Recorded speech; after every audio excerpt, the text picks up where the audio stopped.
નમસ્કાર વિદ્યાર્થી મિત્રો, યુવીઆઈઆર એનએમઆર ના કમ્બાઇન્ડ એક્ઝામ્પલમાં આપણે છેલ્લા લેક્ચરની અંદર double bond equivalent, nitrogen rules તથા યુવીઆઈઆર અને એનએમઆર સ્પેક્ટ્રોસ્કોપીમાં જે અગત્યના મુદ્દા હતા કે જે યાદ રાખવા જેવા એના વિશે માહિતી મેળવી હતી અને આપણે એક દાખલા દ્વારા આ કમ્બાઇન્ડ એક્ઝામ્પલ શીખવા પ્રયત્ન પણ કર્યો હતો.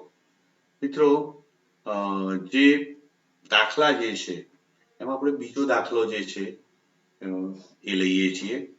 મિત્રો, અહીં પણ દાખલાની રકમ જોતા તમને ખ્યાલ આવે છે કે અહીંયા અણુસૂત્ર આપેલું છે.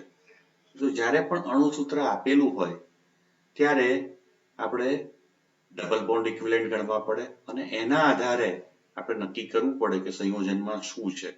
તો મિત્રો, આપણે ડબલ બોન્ડ ઇક્વિવેલન્ટ ગણીએ તો ડબલ બોન્ડ ઇક્વિવેલન્ટ બરાબર આપણે જાણીએ છીએ 2a + 2 - b - d divided by 2.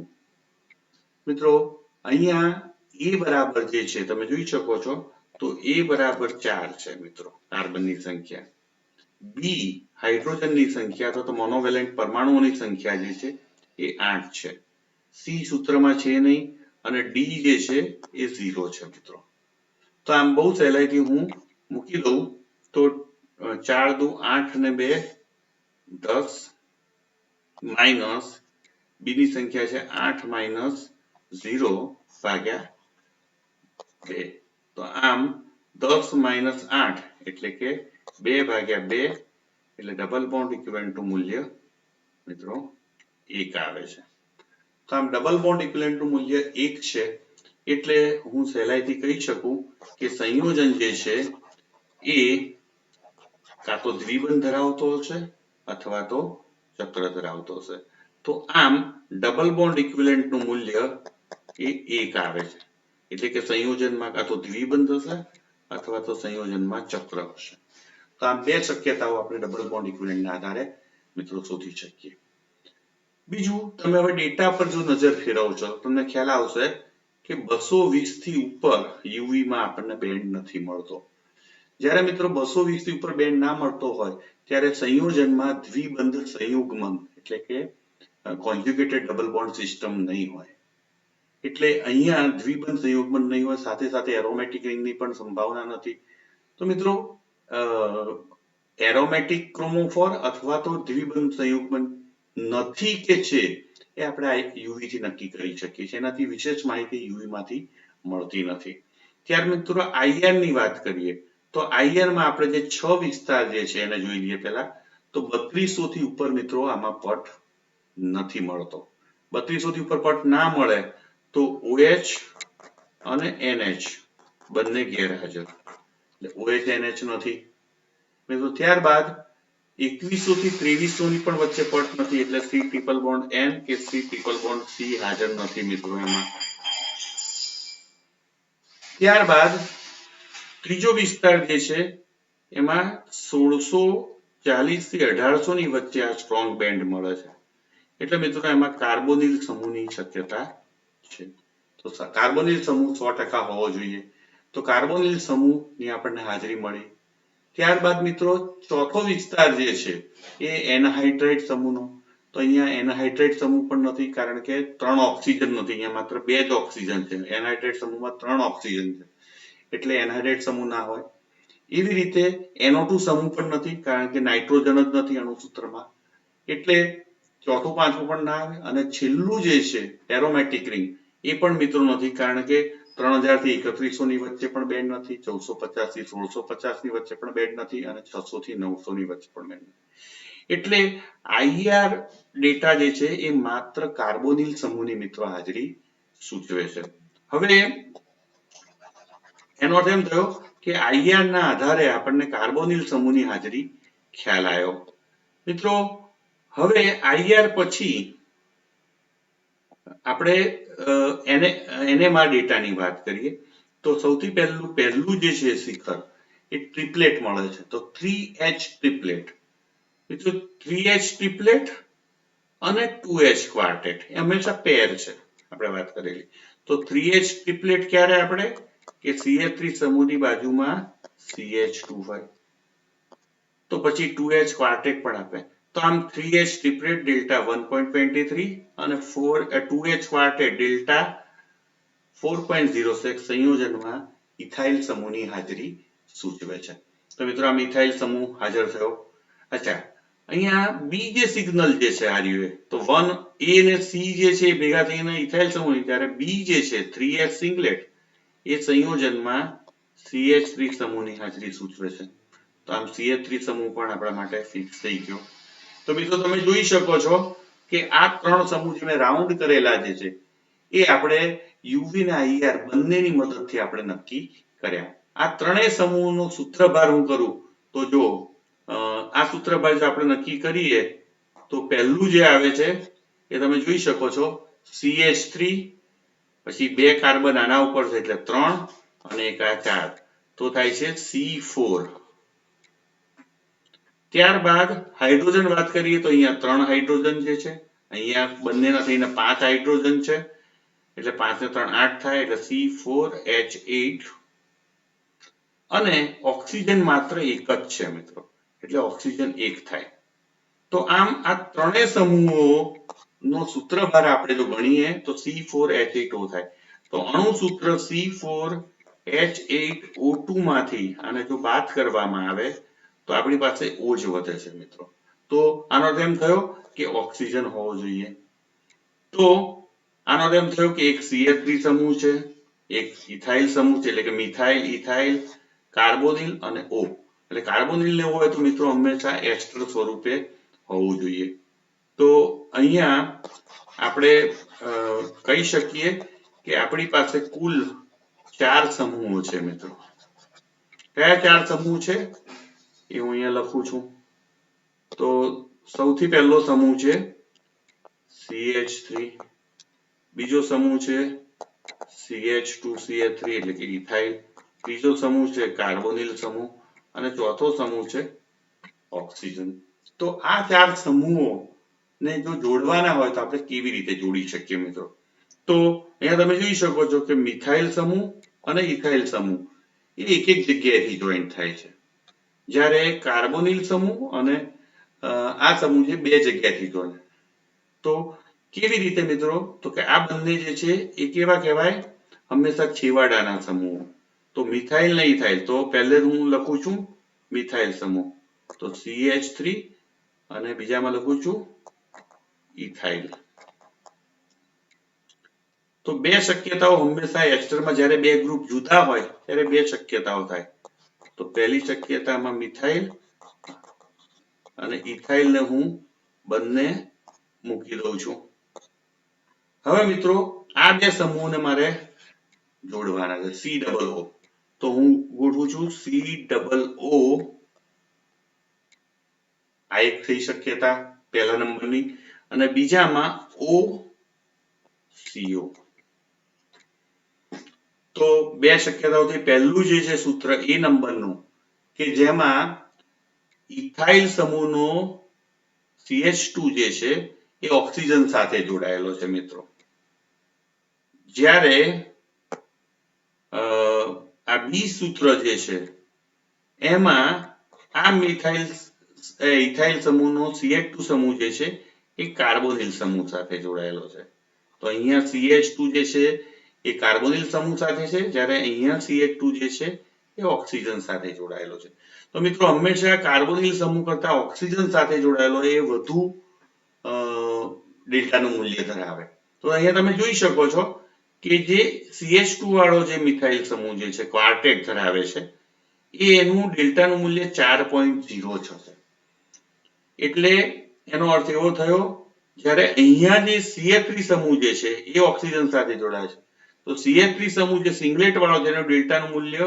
1.97 જ છે અને પરિણામે આ જે છે એ પ્રકારનું સૂત્ર એ વધુ સાચું છે કે જેમાં મિથાઇલ સમૂહ જે છે કાર્બોનિલ સમૂહ સાથે જોડાયેલો છે અને ઇથાઇલનો CH2 મિથિલિન સમૂહ જે છે એ ઓક્સિજન સાથે જોડાયેલો છે તો આમ ડેલ્ટાના મૂલ્યના આધારે એસ્ટરના બે સમઘટકો પૈકી એ સમઘટક એ સાચું બંધારણ સૂચવે છે તો મિત્રો એના પરથી આપણે અહીંયા જોઈ શકીએ છીએ કે સાચું બંધારણ જે છે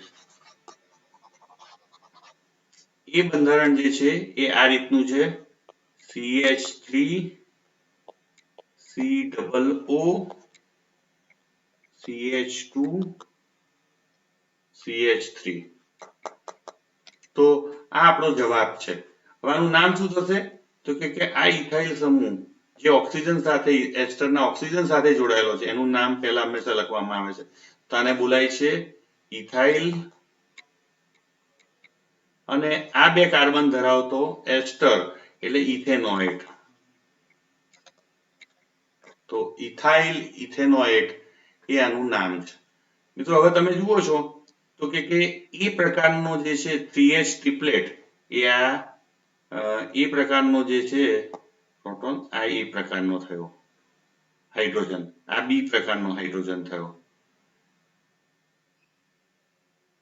સોરી બી પ્રકારનો આ છે અને સી પ્રકારનો આ થશે મિથિલિન સમૂહ તો આમ એ બી સી આપણે NMR ના જે છે આ જે છે એ પ્રકારનો આ સી પ્રકારનો અને આ બી પ્રકારનો આપણે આ નક્કી કર્યા મિત્રો અહીંયા ડેલ્ટાનું મૂલ્ય પણ તમે જોઈ શકો છો કે CH2 વાળાનું સૌથી વધુ છે 4.06 કારણ કે ડાયરેક્ટ ઓક્સિજન સાથે જોડાયેલો છે તો મિત્રો એસ્ટર સમૂહમાં જ્યારે પણ જે સમૂહ ડાયરેક્ટ ઓક્સિજન સાથે જોડાયેલો હોય એનો પ્રોટોન જે છે હંમેશા અરક્ષિત હોય છે ને ડેલ્ટાનું મૂલ્ય વધારે હોય છે તો આમ C4H8O2 જે છે મિત્રો એનું બંધારણ થાય ઇથાઇલ ઇથેનોએટ તો આમ ઇથાઇલ ઇથેનોએટ જે છે એ આપણો જવાબ થશે હવે મિત્રો આપણે બીજો દાખલો ગણીએ તમારી સ્ક્રીન પર તમે જોઈ શકો છો તો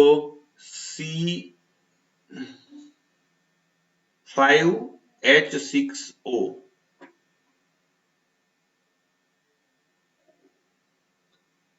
સોરી C7H6O તમે જોઈ શકો છો અહીંયા C7H6O અહીંયા બરોબર વંચાતું નથી C7H6O તો C7H6O જે છે એ આપણું અણુસૂત્ર છે હવે મિત્રો આનું ડબલ બોન્ડ ઇક્વિવેલન્ટનું મૂલ્ય ગણો તો ડબલ બોન્ડ ઇક્વિવેલન્ટ બરાબર કાર્બનની સંખ્યા એ જે છે 7 છે તો 7 દુ 14 14 ને 2 16 ઓછા 6 ઓછા 0 ભાગ્યા 2 એટલે 16 માઇનસ એટલે 10 ભાગ્યા 2 એટલે 5 તો અહીંયા ડબલ બોન્ડ ઇક્વિવેલન્ટનું મૂલ્ય જે છે મિત્રો 5 આવે છે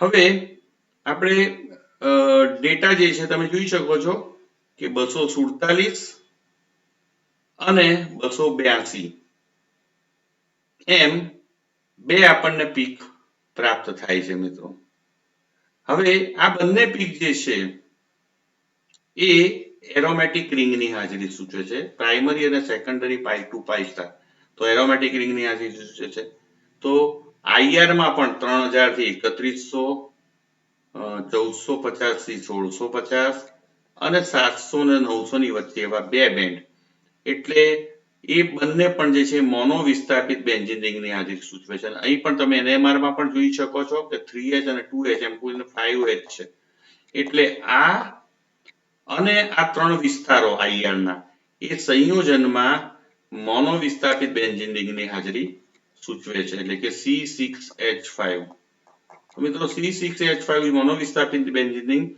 એ 600 થી 900 ની વચ્ચે જે આ બે બેન્ડ મળે છે એક લગભગ 684 અને બીજો જે છે 742 જે સંયોજનમાં આપણને C6H5 એટલે કે મોનો વિસ્થાપિત બેન્ઝીન રિંગની હાજરી સૂચવે છે તો મિત્રો આ એક વાત થઈ બીજું છે 1s સિંગલેટ અને ડેલ્ટાનું મૂલ્ય જે છે 9.96 હવે જ્યારે આનું મૂલ્ય 9.96 હોય ત્યારે 9 થી 10 ની વચ્ચે છે મિત્રો એટલે કાં તો CHO અથવા તો COOH આમ બે પૈકી એક સમૂહ હાજર હશે કાં તો આ હશે અથવા તો આ હશે તો આમ CHO કે COOH સમૂહ હાજર થાય તો મિત્રો આ બંને સમૂહ કાર્બોનિલ સમૂહ ધરાવે છે તમે IR માં પણ જુઓ છો 1750 આપણને જે બેન્ડ મળે છે એ ડ્યુ ટુ કાર્બોનિલ ગ્રુપ. તો આમ એરોમેટિક રિંગ, કાર્બોનિલ સમૂહ અને એ કાર્બોનિલ સમૂહ કાં તો આલ્ડિહાઇડ સ્વરૂપે છે અથવા તો એસિડ સ્વરૂપે છે, પણ એસિડ સ્વરૂપે નથી. કેમ? કારણ કે અણુસૂત્રની અંદર માત્ર એક જ ઓક્સિજન છે, એટલે આલ્ડિહાઇડ સ્વરૂપે હોવો જોઈએ. તો આમ બેન્ઝીન રિંગની ઉપર મિત્રો CHO હોય એટલે કે બેન્ઝાલ્ડિહાઇડ હોય એ આપણો જવાબ થાય. તો બેન્ઝાલ્ડિહાઇડ નું અણુસૂત્ર જે છે એ C7H6O થાય છે. તો આમ આમાં આ 3 ને 2 5 જે છે પહેલા A ને B છે આમાં, જ્યારે આ જે છે એ C છે. તો આપણે બહુ સહેલાઈથી કરી શકીએ ને એરોમેટિક આલ્ડિહાઇડ નો પદ જે છે પ્રોટોનનો એ 9 થી 10 ની વચ્ચે મળતો હોય છે. આપણે અગાઉ પણ વાત કરેલી છે કે 9 થી 10 ની વચ્ચે હતો આલ્ડિહાઇડ અને 10 થી ઉપર હોય તો એ કાર્બોક્સિલિક એસિડને કારણે મળે છે. તો મિત્રો આમ આપણે કહી શકીએ કે આ જે દાખલો જે છે એ આપણને બેન્ઝાલ્ડિહાઇડ એનો જવાબ થાય અને આપણે બહુ સહેલાઈથી આ દાખલાને ગણવા પ્રયત્ન કર્યો. હવે મિત્રો એક દાખલો આપણે વધારાનો ગણીએ. તમે તમારી સ્ક્રીન પર જોઈ શકો છો તો અહીંયા દાખલો બદલાયો છે. અહીંયા મોલેક્યુલર ફોર્મ્યુલા નથી આપી મિત્રો, મોલેક્યુલર વેઇટ આપેલો છે. તમે જોઈ શકો છો કે મોલેક્યુલર વેઇટ જે છે 102 છે. તો મોલેક્યુલર વેઇટ જ્યારે આપેલો હોય ત્યારે આપણે ડબલ બોન્ડ ઇક્વિવેલન્ટ ગણી શકતા નથી મિત્રો. તો આપણે એ વખતે શાનો ઉપયોગ કરવાનો છે? તો નાઇટ્રોજન રૂલનો આપણે ઉપયોગ કરવાનો છે. તો નાઇટ્રોજનનો નિયમ શું કહે છે કે જો અણુભાર એકી સંખ્યા હોય તો એમાં નાઇટ્રોજન હોય જ અને એકી સંખ્યામાં હોય, એટલે કે 1 3 5 7 9 એવી રીતે. પણ અહીંયા જે અણુભાર જે છે બેકી સંખ્યા છે અને પરિણામે કાં તો નાઇટ્રોજન નહીં હોય અથવા તો બેકી સંખ્યામાં હશે. તો આમ નાઇટ્રોજન રૂલ સૂચવે છે કે સંયોજનમાં નાઇટ્રોજન નહીં હોય. તો નાઇટ્રોજન રૂલ્સની મદદથી જ્યારે અણુભાર આપેલો હોય ત્યારે આપણે એકી સંખ્યા છે કે બેકી એના આધારે નાઇટ્રોજનની હાજરી કે ગેરહાજરી અંગે અને એની સંખ્યા અંગે પણ માહિતી મેળવી શકીએ છીએ. મિત્રો બીજી એક અગત્યની બાબત એ છે કે અહીંયા યુવી ના ડેટા જુઓ છો તો 234 અને 269 એમ બે બેન્ડ મળે છે. આ બંને બેન્ડ જે છે એ એરોમેટિક રિંગની હાજરી સૂચવે છે. તો એરોમેટિક રિંગની શક્યતા, જો એરોમેટિક હોય તો IR માં 3000 થી 3100 ની વચ્ચે, 1450 થી 1650 ની વચ્ચે અને 700 600 થી 900 ની વચ્ચે એમ આપણને ત્રણેય વિસ્તારમાં બેન્ડ મળે છે. આ ઉપરાંત કોમ્પ્લેક્સ સિગ્નલ ડેલ્ટા 6 થી 8.5 ની વચ્ચે પણ આપણને પીક મળે છે, જે સંયોજનમાં C6H5 સમૂહની એટલે કે મોનો વિસ્થાપિત બેન્ઝીન રિંગની હાજરી સૂચવે છે. IR માં પણ આ જે પીક મળે છે એ તમે જોઈ શકો છો 760 અને 688, તો મોનો વિસ્થાપિત બેન્ઝીન રિંગની હાજરી સૂચવે છે. તો આનો અર્થ એમ થયો કે સંયોજનમાં C6H5 સમૂહ છે. મિત્રો C6H5 સમૂહનો સૂત્રભાર જે છે એ 77 થાય. બેન્ઝીનમાંથી એક જાય 78, એમાંથી 77 થાય. તો આમ 102 જે અણુભાર છે એમાંથી 77 બાદ થાય છે એટલે વધે છે 25 આપણી જોડે. આમ 25 જે છે વધે છે. હવે મિત્રો આપણે IR ડેટા જોઈએ, 3200 થી ઉપર પીક મળે છે પણ એ વીક છે. સાથે સાથે 2100 થી 2300 ની વચ્ચે પીક મળે છે. તો આ પીક જે છે એ આપણને C ટ્રિપલ બોન્ડ C અથવા તો C ટ્રિપલ બોન્ડ N ની હાજરી સૂચવે છે મિત્રો. તો આ બંનેમાંથી ગમે તે એક સંયોજનમાં અવશ્ય હોવો જોઈએ. તો 2110 જે પીક મળે છે 2100 થી 2300 ની વચ્ચે એ બહુ કેરેક્ટરિસ્ટિક એટલે કે લાક્ષણિક IR સંકેત છે આલ્કાઇલ અને નાઇટ્રાઇલ સમૂહ માટે. તો મિત્રો આપણે એને બહુ સહેલાઈથી ઓળખી શકીએ છીએ.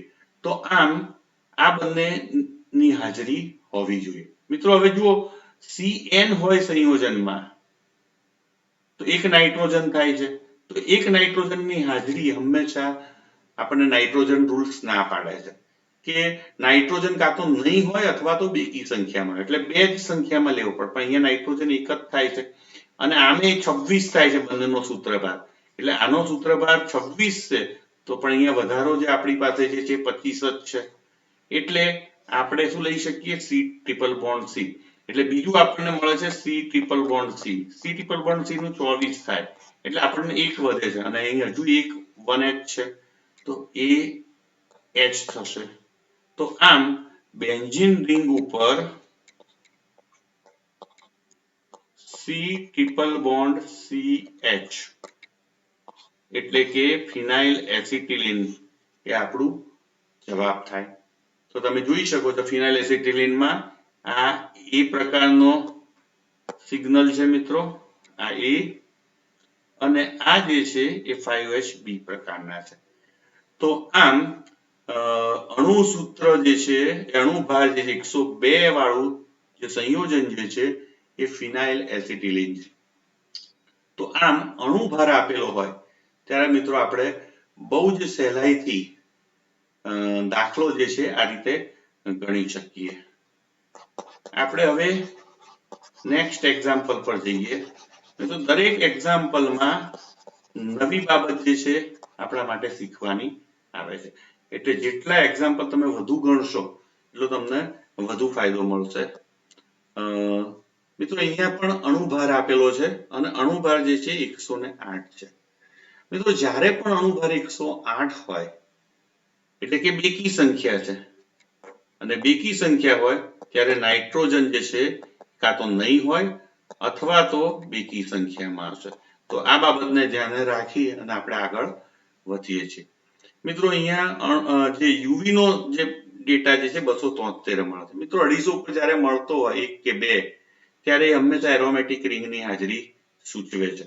તો અહીંયા આપણે જોઈ લઈએ તો IR ના ડેટા છે એમાં 3400 થી ઉપર આપણને બેન્ડ મળે છે, એટલે એનો અર્થ એમ થયો કે સંયોજનમાં OH અથવા તો NH હશે. તો OH અથવા NH હોવા જોઈએ. બીજું 3000 થી 3100 ની વચ્ચે,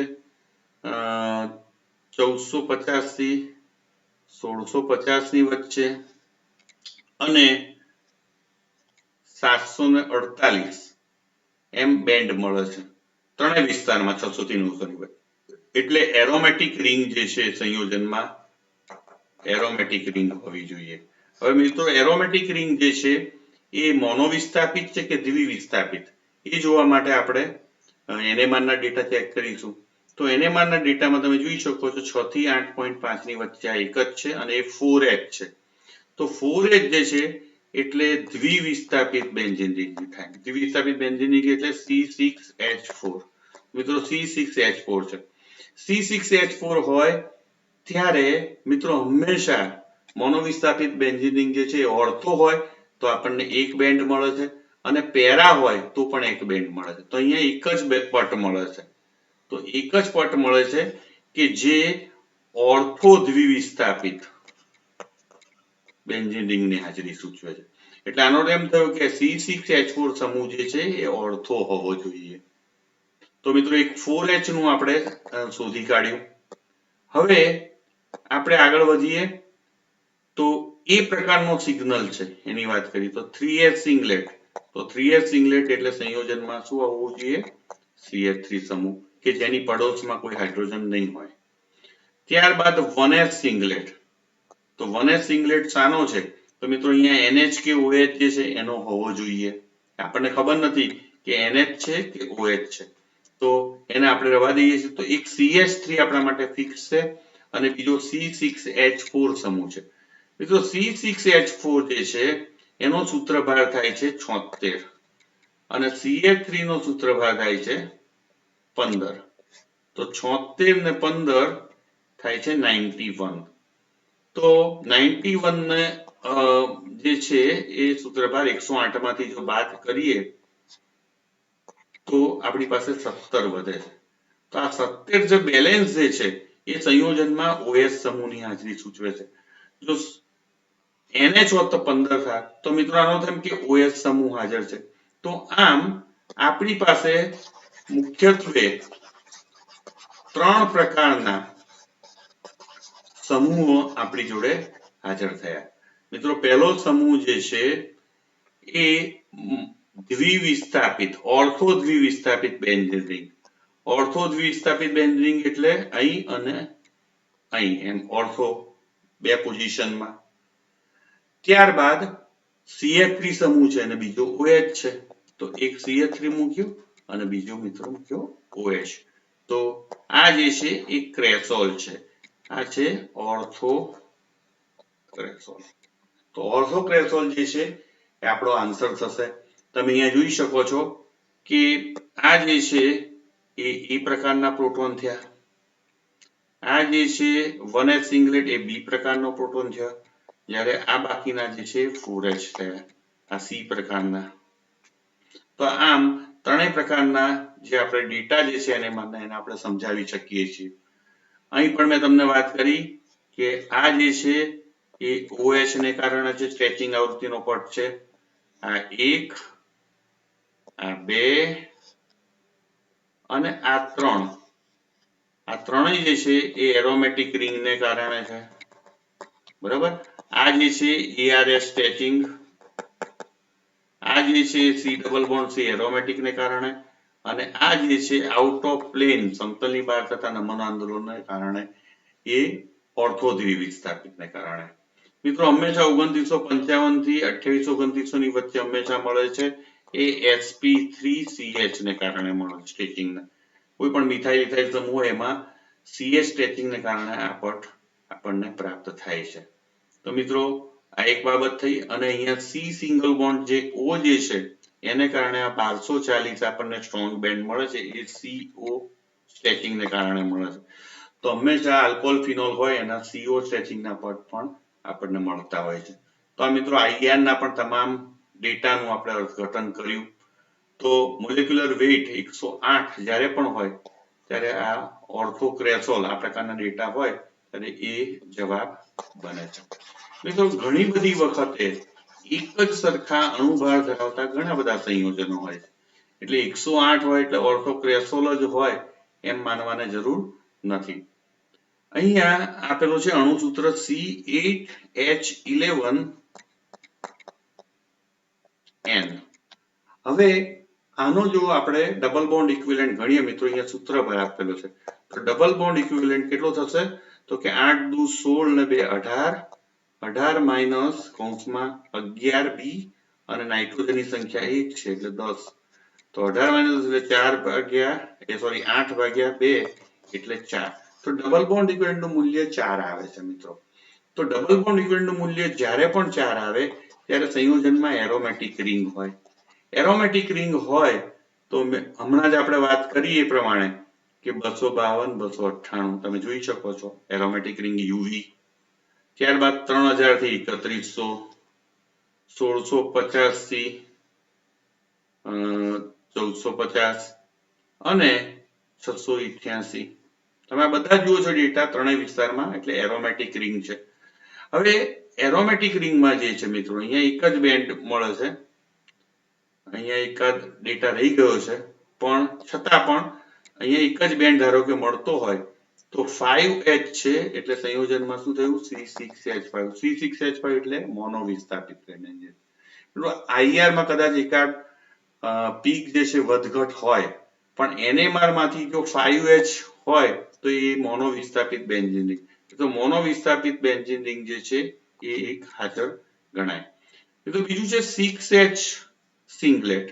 6H સિંગલેટ એ સંયોજનમાં બે ઇક્વિવેલન્ટ એટલે કે સમતુલ્ય CH3 સમૂહની હાજરી સૂચવે છે કે જેમાં CH3 સમૂહની પડોશમાં કોઈ પણ પ્રકારના પ્રોટોન નથી. તો આમ C6H5 અને બે સમતુલ્ય CH3 સંયોજનમાં હાજર છે. આ સિવાય મિત્રો બીજી કોઈ વિશેષ માહિતી અહીંથી આપણને મળતી નથી. એટલે આપણે કહી શકીએ કે C6H5 અને બે CH3 સમૂહ સંયોજનમાં હાજર છે. જો આ ત્રણેય સમૂહોનો સરવાળો કરવામાં આવે મિત્રો તો સૂત્રભાર થશે 6 ને 2 8 એટલે C8 અને 6 ને 5 11 H11 આપણને મળે. તો આનો અર્થ એમ થયો કે C8H11. તો સૂત્ર બહાર C8H11N માંથી C8H11 બાદ કરો તો આપણને નાઇટ્રોજન વધે છે. તો આનો અર્થ એમ થયો કે નાઇટ્રોજન બાકી રહ્યો. તો એક C6H5, બે Ca3 સમતુલ્ય અને એક નાઇટ્રોજન, એમ 3 પ્રકારના સંયોજનમાં સમૂહો હોવા જોઈએ. તો મિત્રો આ સમૂહને આપણે જોડીએ તો કેવી રીતે આપણને સંયોજનનું બંધારણ મળે છે એનો આપણે અભ્યાસ કરીએ. તો સૌથી પહેલા તમે જુઓ છો કે એક છે એરોમેટિક રિંગ એટલે કે C6H5 મોનોવિસ્થાપિત બેન્ઝીન રિંગ. બીજું જે છે એ બે Ca3 સમૂહ અને ત્રીજું જે છે નાઇટ્રોજન. તો નાઇટ્રોજન 3 જગ્યાએથી જોડાય છે, Ca3 સમૂહ એક જગ્યાએથી, ફિનાઇલ રિંગ પણ એક જગ્યાએથી. એટલે આપણે એમ કહી શકીએ કે NCH3CH3. તો આમ આપણું જે બંધારણ જે છે એ NN ડાયમિથાઇલ એનિલિન થાય. તો મિત્રો NN ડાયમિથાઇલ એનિલિન જે છે એ C8H11N થાય છે. તમે જુઓ છો તો આ બંને જે છે 6H સિંગલેટ થશે, બંને એ પ્રકારના. જ્યારે આ જે છે એ 5H કોમ્પ્લેક્સ થશે, આ બી પ્રકારનો થશે. તો અહીંયા બહુ જ સહેલાઈથી આપણે તમામ ડેટાના આધારે આપણું જે બંધારણ જે છે એ NN ડાયમિથાઇલ એનિલિન જે છે એ નક્કી કરી શકીએ છીએ.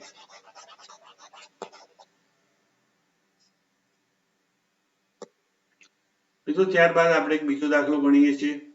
અહીંયા પાછો અણુભાર આપેલો છે. અણુભાર 107 છે. તમે જોઈ શકો છો અણુભાર 107 છે. હવે according to nitrogen rule, nitrogen must be present અને નાઇટ્રોજન 1, 3, 5 એ રીતે હશે. તો આનો અર્થ એમ થયો કે અણુભાર એકી સંખ્યા છે એટલે નાઇટ્રોજન નિયમ મુજબ નાઇટ્રોજન હોવો જ જોઈએ અને એ 1, 3 કે 5 ની સંખ્યામાં હશે. મિત્રો અહીંયા તમે જુઓ છો કે 235 અને 291 આ બે પીક મળે છે. તો એ પણ એરોમેટિક રિંગની હાજરી સૂચવે છે. તો એરોમેટિક રિંગ હોવી જોઈએ. હવે તમે જોઈ શકો છો કે IR ડેટાની આપણે વાત કરીએ. તો IR ડેટામાં તમે જોઈ શકો છો કે 3440 અને 3360 એમ બે પીક મળે છે મિત્રો. તો 3200 થી ઉપર આપણને બે પીક મળે છે. જ્યારે પણ બે પીક મળતા હોય ત્યારે પ્રાથમિક એમાઇન હોવાની શક્યતા વધુ, પણ તેમ છતાંય આપણે OH ની શક્યતાને પણ નકારતા નથી. તો આ બંનેમાંથી ગમે તે એક હશે, પણ પ્રાથમિક એમાઇનની શક્યતા વધુ છે. મિત્રો હવે તમે જુઓ છો એરોમેટિક રિંગ માટે એક 3000 થી 3100 ની વચ્ચે, 1650 થી 1450 ની વચ્ચે અને એક જ પીક મળે છે 810 એ આપણને મળે. તો આ ત્રણેય જે છે એ આપણને સૂચવે છે કે સંયોજનમાં એરોમેટિક રિંગ છે અને 810 છે અને સાથે સાથે ડેલ્ટા 6 થી 8.5 ની વચ્ચે 4H જ છે અને પરિણામે આ બધાએ ભેગા થઈને આપણને સૂચવે છે કે દ્વિવિસ્થાપિત બેન્ઝીન રિંગ છે અને એ પણ 810 પીક આપે છે, એક જ પીક. એટલે આ દ્વિવિસ્થાપિત રિંગ કેવી હશે? પેરા. તો પેરા દ્વિવિસ્થાપિત બેન્ઝીન રિંગ સંયોજનમાં હાજર છે. તો 4H જે છે એ 600 થી 900 ની વચ્ચે એક જ બેન્ડ 810 મળે છે. એ આ બધા ભેગા થઈને આપણને પેરા દ્વિવિસ્થાપિત બેન્ઝીન રિંગની હાજરી સૂચવે છે. મિત્રો અહીંયા તમે જુઓ છો કે 3H સિંગલેટ અને 3H સિંગલેટ એટલે શું થશે? તો કે CH3 અને 2H સિંગલેટ એટલે થશે CH2 પણ થાય અને NH2 પણ થાય અને આપણે અહીંયા NH2 અહીંયા નક્કી કરેલો છે એટલે આ જે છે આનો હોવો જોઈએ એવું આપણે કહી શકીએ. તો આનો તેમ થયો કે એક પેરા વિસ્થાપિત બેન્ઝીન રિંગ છે, પેરા વિસ્થાપિત બેન્ઝીન રિંગ છે, બીજું છે CH3 સમૂહ અને ત્રીજો છે NH2 સમૂહ. આ ત્રણેયનો આપણે સરવાળો મિત્રો કરી જોઈએ. તો સરવાળો શું થાય છે અને એ અણુ સૂત્રમાં શું વધઘટ થાય છે એની સાથે આપણે બેલેન્સ કરીએ, એ તાળો મેળવીએ. તો અહીંયા તમે જુઓ છો તો કે પહેલું છે C6H4 મિત્રો C6H4 જે છે એટલે કે 76 બીજો છે CH3 સમૂહ એટલે 15 અને ત્રીજો જે છે NH2 સમૂહ આ ત્રણ સમૂહ આપણે નક્કી કર્યા એના થાય 16 તો આ બધાનો સરવાળો કરીએ તો 6 ને 12 ને 5 17 અને 9 ને 1 10 107 તો 107 જે છે એ આપણા અણુસૂત્ર પૂરું થઈ જાય છે મિત્રો કારણ તેમ કે આ ત્રણ જ સમૂહો છે આ જે છે પેરા દ્વિવિસ્થાપિત છે એટલે સંયોજનનું બંધારણ જે છે એ બંને પેરા સ્થાને હોય એવા બંને સમૂહો CH3 અને NH2 તો જ્યારે CH3 અને NH2 હોય ત્યારે એને ટોલ્યુડિન તરીકે ઓળખવામાં આવે છે આનું નામ થાય છે પેરા ટોલ્યુડિન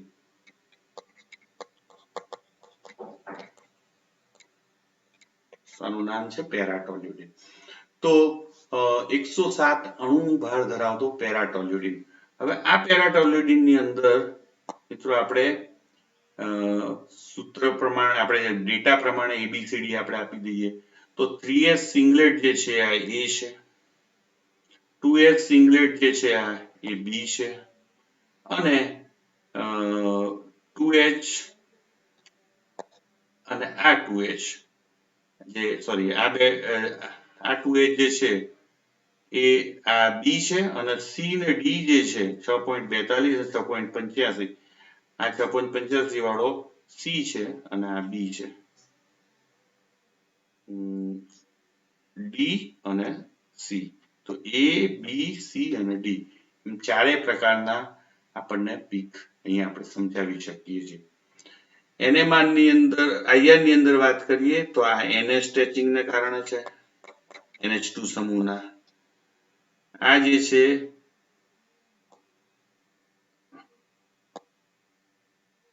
જે છે એરોમેટિક રિંગ ને કારણે જે છે આ ત્રણેય જ્યારે 2920 થી 2960 જે છે એ sp3ch એલિફેટિક CH ને કારણે મળે છે તો આમ બહુ સહેલાઈથી આ જે 1270 વાળો જે છે CN સ્ટ્રેચિંગ ને કારણે આપણને મળે છે તો મિત્રો 107 અણુભાર ધરાવતો પેરાટોલ્યુડિન જે છે એ આપણો જવાબ થાય છે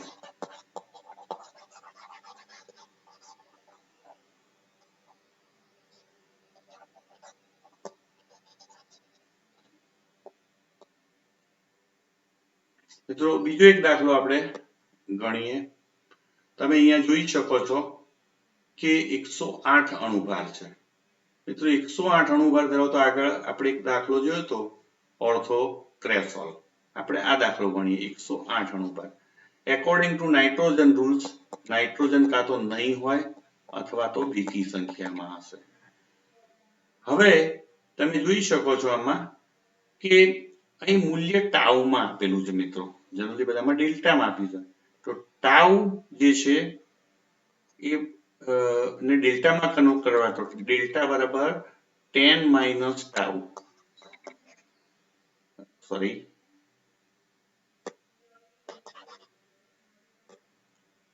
ડેલ્ટા બરાબર 10 માઇનસ ટાઉ આપણે આ રીતે કન્વર્ટ કરી શકીએ તો આનો અર્થ એમ થયો કે અહીંયા ડેલ્ટાનું મૂલ્ય જે છે એ 7.24 થાય 26 અહીંયા થશે 4.60 અને અહીંયા 3.86 તો આ રીતે આપણે ડેલ્ટાનું મૂલ્ય જે છે નક્કી કરી શકીએ છીએ મિત્રો અહીંયા બીજું જે છે અહીંયા પ્રોટોનની સંખ્યા નથી આપેલી પણ સ્ક્વેરની સંખ્યા આપેલી છે તો મિત્રો સ્ક્વેરની સંખ્યા પરથી આપણે જે તે પ્રકારના પ્રોટોનની સંખ્યા કમ્પેરેટિવ નક્કી કરી શકીએ છીએ તો પ્રમાણની દ્રષ્ટિએ તમે જોઈ શકો છો કે આ ત્રણે ત્રણ ડેટા જે છે એમાંથી સૌથી નાના ડેટા જે સૌથી નાનું મૂલ્ય છે 5 છે તો એનાથી આ લગભગ ડબલ છે અને એના કરતા 5 ગણું છે એટલે એમ કહેવાય કે 1:2:5 નું પ્રમાણ છે તો 1H આવશે આ 2H હશે અને આ 5H હશે તો તમે અંદાજિત સંખ્યા જે છે હાઇડ્રોજનની આ રીતે કાઢી શકો છો મિત્રો એની ગણવાની પદ્ધતિ છે જો અણુસૂત્ર આપેલું હોય તો તમે આ સ્ક્વેરની સંખ્યા પરથી તમે જે તે પ્રકારના પ્રોટોનની સંખ્યા ગણી શકો છો. તો આનો અર્થ એમ થયો કે 5H એ આપણને સિંગલેટ આપે છે કે જેનું ડેલ્ટાનું મૂલ્ય 7.26 છે. એટલે એ જે છે એ C6H5 એરોમેટિક રિંગની હાજરી સૂચવે છે. 2H સિંગલેટ કે જે આપણને CH2 અથવા તો NH2 બંને આપણે લખી શકીએ. CH2 અથવા તો NH2 ની હાજરી સૂચવે છે. હવે મિત્રો તમે જોઈ શકો છો કે 3401 આપણને બ્રોડ પટ મળે છે. તો એ OH ને કારણે પણ હોઈ શકે અથવા તો NH ને કારણે પણ હોઈ શકે. એટલે આપણે અહીંયા NH2 ની શક્યતા છે. એવી રીતે 1S સિંગલેટ જે છે છેલ્લો એ સંયોજનમાં OH ને કારણે પણ હોઈ શકે અને CH ને કારણે પણ હોઈ શકે. તો મિત્રો અહીંયા બે શક્યતા અથવા તો NH ને કારણે હોઈ શકે. તો કાં તો OH હશે અથવા તો NH2 હશે. પણ નાઇટ્રોજન રૂલ્સ આપણને એક નાઇટ્રોજનની હાજરીની ના પાડે છે. એટલે નાઇટ્રોજન રૂલ્સ દર્શાવે છે કાં તો નાઇટ્રોજન નહીં હોય કારણ કે અણુભાર બેકી સંખ્યા છે એટલે એમાં OH ની શક્યતા વધે છે. તો મિત્રો આમ આપણે જોઈ શકીએ છીએ કે સંયોજનમાં એક C6H5 સમૂહ, બીજો જે છે એ આને કારણે OH હશે અને અહીંયા આ જે B જે છે એને કારણે CH2 હશે. તો મિત્રો અહીંયા તમે જોઈ શકો છો કે C6H5 ના લીધે 77 થાય, OH ને લીધે 17 થાય અને CH2 ને લીધે 14 થાય. આ ત્રણેયનો સરવાળો કરો એટલે 108 થઈ જાય છે મિત્રો. તો ત્રણેયનો સરવાળો 108 આવી જાય છે એટલે આનો અર્થ થયો કે C6H5, CH2 અને OH આ ત્રણ સમૂહો છે. જો એ ત્રણેય સમૂહને જોડવામાં આવે તો મિત્રો આપણો જવાબ થાય બેન્ઝીન રિંગ ઉપર CH2OH. હવે બેન્ઝીન રિંગ ઉપર CH2OH હોય તો પહેલા નંબરનો જે છે આ A પ્રકારનો પ્રોટોન થાય, આ CH2 વાળો B પ્રકારનો પ્રોટોન અને OH નો C પ્રકારનો પ્રોટોન થાય. તો આમ આપણે બહુ સહેલાઈથી આ બેન્ઝાઇલ આલ્કોહોલ જે છે એ આપણો જવાબ થાય. આ IR ડેટાની વાત કરીએ તો આ OH ને કારણે છે, આ એરોમેટિક રિંગને કારણે છે, આ જે છે sp3CH ને કારણે છે અને મિત્રો આ એરોમેટિક રિંગના છે. મિત્રો અહીંયા 500 થી નીચેના ડેટા નથી આપેલા. IR માં હંમેશા મિત્રો ખાસ એક વસ્તુ યાદ રાખવાની કે જો IR સ્પેક્ટ્રા જે છે એ મલિંગ એજન્ટનો યુઝ કરીને લેવામાં આવ્યો હોય એટલે મલિંગ એજન્ટ તરીકે ન્યુઝોલ અને HCB બે વપરાય છે. એટલે જો ન્યુઝોલ વાપર્યો હોય ત્યારે 1500 થી ઉપરનો બેન્ડ મળે છે અને HCB વાપર્યો ત્યારે 1500 થી નીચેનો એમ બે જુદા બેન્ડ મળે છે. એટલે ઘણી બધી વખતે જો મલિંગ એજન્ટ વાપર્યો હોય તો અડધો પટ મળે છે, 1500 થી નીચેનો પટ મળતો નથી. તો IR ડેટામાં ઘણી બધી વખતે નીચેનો જે છે 1500 થી નીચેનો પટ એ ઘણી વખતે મલિંગ એજન્ટ વાપર્યો હોય ત્યારે મળતો નથી. તો એ બાબત ને પણ આપણે દાખલા ગણતી વખતે લક્ષમાં લેવી પડે. તો મિત્રો અણુભાર જે છે એ 108 ધરાવતો આપણે વર્ણપટ્ટી. તો છેલ્લો દાખલો આપણે ફરીથી મિત્રો લઈ લઈએ. એનો અણુભાર પર 108 છે. આ ત્રીજો દાખલો છે. પહેલા 108 વાળો અણુભાર હતો એમાં ઓર્થોક્રેસોલ હતો, બીજો હતો એ બેન્ઝાઇલ આલ્કોહોલ હતો. હવે આપણે ત્રીજો દાખલો ગણીએ છીએ. અહીં લખેલું છે નાઇટ્રોજન યુક્ત સંયોજન અણુભાર 108. મિત્રો ખાસ લખેલું છે નાઇટ્રોજન યુક્ત સંયોજન એટલે કે નાઇટ્રોજન છે. હવે અણુભાર એકી સંખ્યા એ બેકી સંખ્યા છે તો એમાં નાઇટ્રોજન ના હોય અને હોય તો બેકી સંખ્યામાં હોય. એનો અર્થ એમ થયો કે સંયોજનમાં 2 નાઇટ્રોજન હોવા જોઈએ. તો નાઇટ્રોજન રૂલ આ રીતે આપણને કામમાં આવે છે. તો જો સંયોજન નાઇટ્રોજન યુક્ત હોય અને અણુભાર પાછી બેકી સંખ્યા છે તો સંયોજનમાં બેકી સંખ્યામાં નાઇટ્રોજન હોવા જોઈએ. હવે મિત્રો તમે જોઈ શકો છો કે અહીંયા 2 બેન્ડ 3200 થી ઉપર મળે છે એટલે કે એમાં NH2 સમૂહ હોવો જોઈએ. 2 બેન્ડ મળે છે એટલે આ ઉપરાંત આમાં 780 1450 થી 1650 અને 3000 થી 31 એમ ત્રણેય વિસ્તારમાં બેન્ડ મળે છે એટલે એરોમેટિક રિંગ પણ હોવી જોઈએ. 260 નેનોમીટરે યુવી માં પટ પણ એને હાજરી સૂચવે છે. આ ઉપરાંત તમે જોઈ શકો છો કે ડેલ્ટાનું મૂલ્ય 6 થી 8.5 ની વચ્ચે હોય તો એરોમેટિક રિંગ છે. અહીં મિત્રો પેલાની જેમ જ ખાનાની સંખ્યા સ્ક્વેરની સંખ્યા આપેલી છે. તો ગ્રાફના સ્ક્વેરની સંખ્યા અહીંયા 15 છે, અહીંયા 7 છે અને અહીંયા 36 છે. તો ઓછામાં ઓછી 7 છે તો 7 દુ 14 એટલે 1:2:5. તો મિત્રો અહીંયા આપણે એ જ રીતે 1:2 એટલે 5H અહીંયા હશે, અહીંયા 1H હશે અને અહીંયા 2H હશે. તો 5H સિંગલેટ અસમ મલ્ટીપ્લેટ ડેલ્ટા એ સંયોજનમાં C6H5 સમૂહની હાજરી સૂચવે છે. મિત્રો C6H5 એટલે 77, NH2 ને કારણે 16 અને જે NH2 જે છે એ અહીંયા આ પણ દર્શાવે છે. તો મિત્રો હવે આપણી પાસે 1H વધે છે. હાર્યો એ કાં તો NH સ્વરૂપે હશે અથવા તો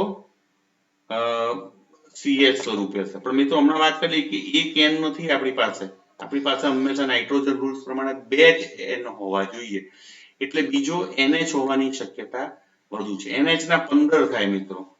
તો અહીંયા હું 15 મૂકું છું તો આ ત્રણેયનો સરવાળો જે છે 13 ને 5 18 108 થઈ જાય છે.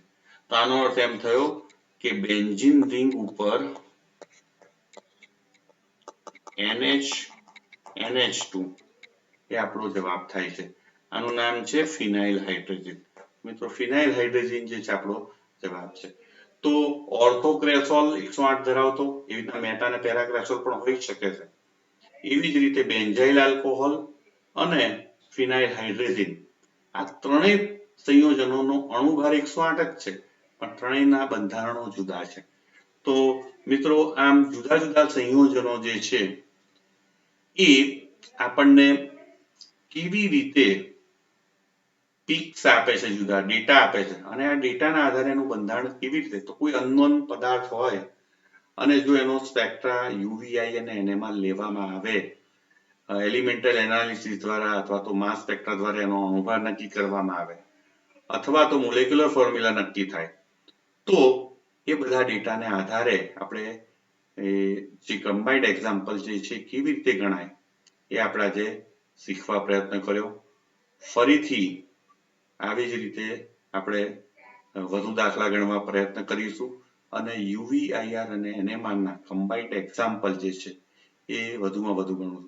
મિત્રો આ એક્ઝામ્પલ સરળતાથી શીખવા હોય તો તમારે વધુમાં વધુ પ્રેક્ટિસ કરવી પડશે અને જે થિયરીનો પાર્ટ જે છે ત્રણેય સ્પેક્ટ્રોસ્કોપીનો એને પણ તમે જો બરોબર સમજ્યા છો તો આ દાખલા સમજવા વધુ અનુકૂળ પડશે.